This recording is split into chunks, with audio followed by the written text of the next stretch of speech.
Chapter 23. Unleashing Wild Fury.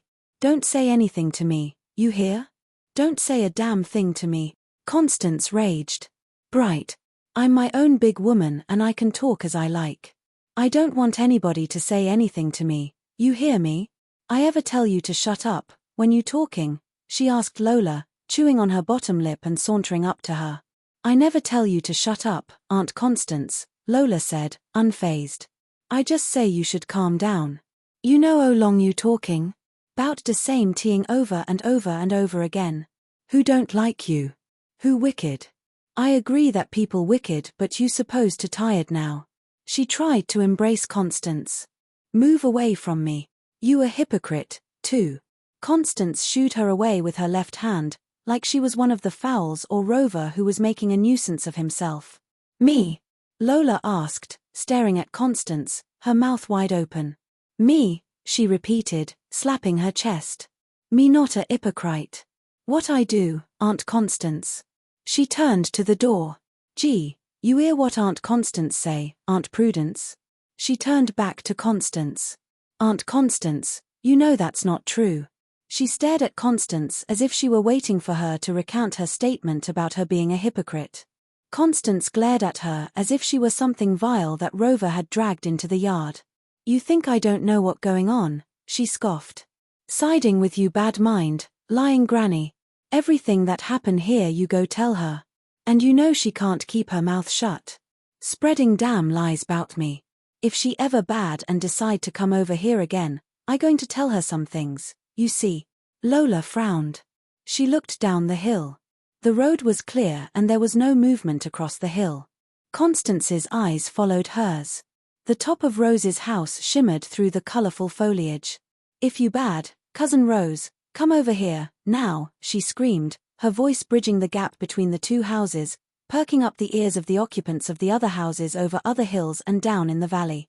She turned back to Lola, who stood at the living room door, clinging to the door posts as if she were blocking an intruder from entering the house. Look at you. Constance's eyes slid over Lola. Look at you, she repeated. Going on like you own this place. I regret the day when I agree with that Prudence to take you here. Nothing but trouble in my life.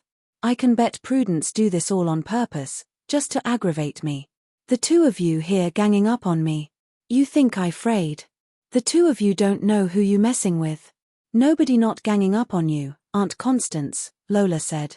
Is you minute telling you that me and you is friend? You don't remember, she asked Constance, screwing up her face as if she were trying to remember for Constance. Friend? Constance scoffed and snickered. I have no friends. Anybody I give a chance to turn out to be nothing but a blasted hypocrite. Friend, she scoffed again. Even that Prudence. Supposed to be my sister. Up to no good. But I'm on to her. It is not her fault. They turn her against me. I told her they were no good. But would she listen to me? No. She left herself open and this is what happened. Using me own sister against me. Think I don't know what going on? She turned back to sweep the road below and the opposite hillside with her eyes. But nobody can stop me, you hear? None o' you can stop me. Hands on hips, she screamed those words into the pregnant silence. Aunt Prudence. Lola called. Come talk to Aunt Constance. She not right.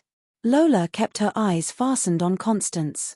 She patted each door post and swayed from side to side. Meanwhile, Constance moved closer to her, her mouth working as if she were chewing on something. Who is not right? She challenged Lola. Lola didn't change her position. Aunt Constance, you not behaving like yourself, she said. Stop talk now and go lie down. You must tired. Constance swiped at her with her left hand. Woo, Lola screamed, and scampered backwards into the living room. Constance chased her and with the center table separating them, they played a game of catch me if you dare. They danced from left to right on their side of the table, eyeing each other as they did so. Every time Constance grabbed at Lola, she evaded her and screamed with laughter. Constance grabbed the vase from the table and flung it at Lola's head. She ducked just in time. The vase smashed into a framed picture of Constance in her Sunday best on the wall above the settee. At the explosion, Constance and Lola, still crouched, turned to look at the wall. The frame with its cracked glass covering teetered, then crashed onto the settee. Lola and Constance turned back to each other. Their eyes locked and Constance lunged at her. Lola threw herself to the floor and rolled away from Constance, who lost her balance and fell on the center table that flipped and pinned her to the floor. Like a big baby, Lola crawled away from Constance as fast she could, screaming and laughing as she went. "Wait till I catch you," Constance threatened. "Wait until I catch you. You going wish you never come here." She wrestled with the table, trying to untangle her left foot, which was caught between the bottom shelf of the table where they kept their albums and the top of the table. "Woo!" Lola screamed again, as her head connected with legs. Her eyes followed the length of the khaki-clad legs, up to the brown striped shirt, to Prudence's disapproving face. Prudence stood at the entrance to the kitchen, arms akimbo.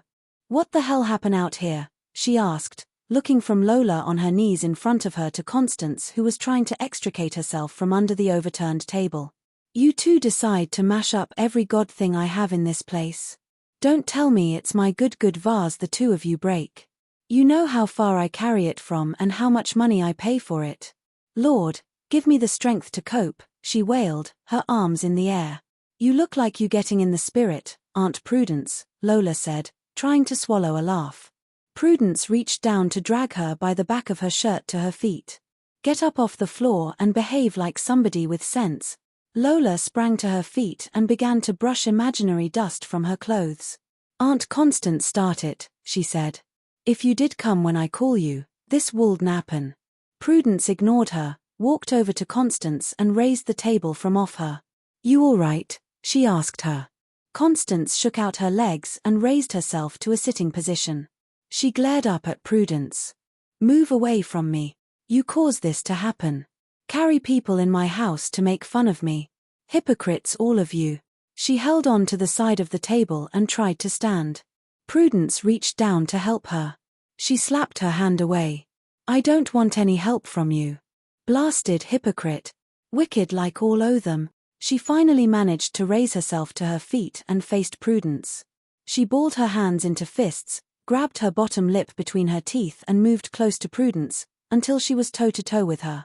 Prudence placed her hands on her hips and studied her, like she was a curiosity. She shrugged and turned her back on Constance. "Coward!" Constance screamed. "Coward! Coward! Coward! Ugly coward! Why you don't stand up like a woman and defend yourself? No wonder everybody say you fool."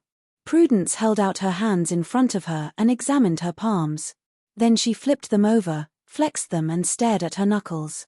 She turned to face Constance, who had crept up behind her. "Fight!" Lola screamed. "Fight! Fight!" She jumped around them, keeping her distance from Constance.